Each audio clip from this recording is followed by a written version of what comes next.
Moi, je m'oblige tout le temps, moi. Bah oui, là maintenant, par exemple. Là, je suis obligé. Bah oui. Bah voilà. Et je le fais avec sourire parce que je trouve ça plus intéressant parce que vous allez sourire et qu'on va avoir un sourire en commun et qu'on va passer un meilleur moment. Lui, c'est même pas ça. On peut parler, pas parler. Vous portez en vous le poids d'un péché dont il faut vous débarrasser. Il y a des choses dans votre geste qui nous échappent et nous avons besoin que vous nous aidiez à les comprendre. Je pense que pour ce film et cette responsabilité-là d'adapter L'étranger d'Albert Camus, ça se serait vu, je pense, si je jouais la dépression. C'est tellement une introspection sur ce jeune garçon. François me dit rapidement qu'il veut pas de voix off, il veut pas le texte de Camus, qui est une bonne idée, mais du coup, qui me met beaucoup plus de charge sur les épaules, parce qu'il faut que, à travers mon visage, ma corporalité et mes yeux, passe l'émotion du roman. Donc je me dis, le moins j'ai à jouer, le plus je suis tranquille. Le plus de sacrifices, ça va me demander aussi, mais le plus je suis tranquille quand même pendant le tournage. Comment rentre-t-on dans le personnage ? Je suis devenu complètement dépressif, mais c'est ce qu'il fallait, je pense. Et François me disait, je ne sais pas ce que tu fais dans ta chambre d'hôtel le soir, tu restes comme ça. Ça n'a pas l'air d'aller, ça me va parfaitement. Je me suis dit, bon, je vais tout droit. Tout ce vers quoi je trouvais de la joie, j'ai essayé de les supprimer de ma vie pendant le plus longtemps possible, pendant toute la période de préparation qui a duré 4 mois. Et j'ai essayé de m'assombrir le plus possible, en fait. Comment on se remet de ce rôle ? Tout est dû à la chance, mais tout est dû au travail. Chez moi, c'est que des heures et des heures et des heures à bosser.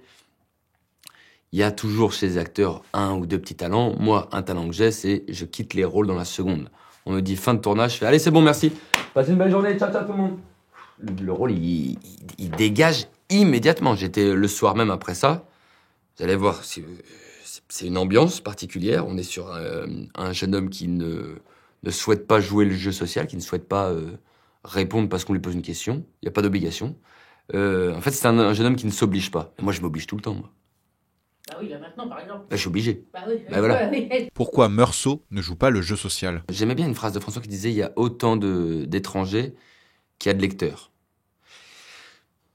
Parce qu'on est étranger à soi-même. L'étranger, déjà, le mot, il est beau parce que le titre de Camus est déjà phénoménal parce que la plupart du temps, l'étranger, c'est celui qu'on désigne. Donc c'est vu par les autres, c'est l'étranger vu par les autres. Que nous-mêmes, ça devient notre vision parce que la vision des autres... Bon voilà, c'est incompréhension. Pourquoi il ne joue pas le jeu social ? Pourquoi il ne va pas s'amuser à séduire ? Pourquoi il ne va pas se mettre dans la musique ? Pourquoi il ne va pas trouver une passion ? Pourquoi il subit ? Pourquoi subir ? Qu'est-ce que ça amène de subir ?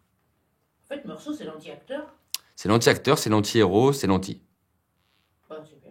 C'est intéressant en tout cas d'avoir cette version de se dire, tiens, dans une société où réseaux sociaux, machin, on n'est que dans le regard de qu'est-ce que fait l'autre ? Ah, il faut que je refasse pareil. Parce que, il y a un jeune type qui suit son chemin, qui demande rien à personne, et François Ozon a voulu mettre une caméra dessus pour l'étudier.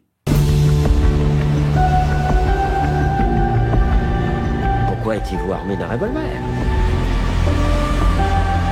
Et pourquoi revenir vers cet endroit précisément ?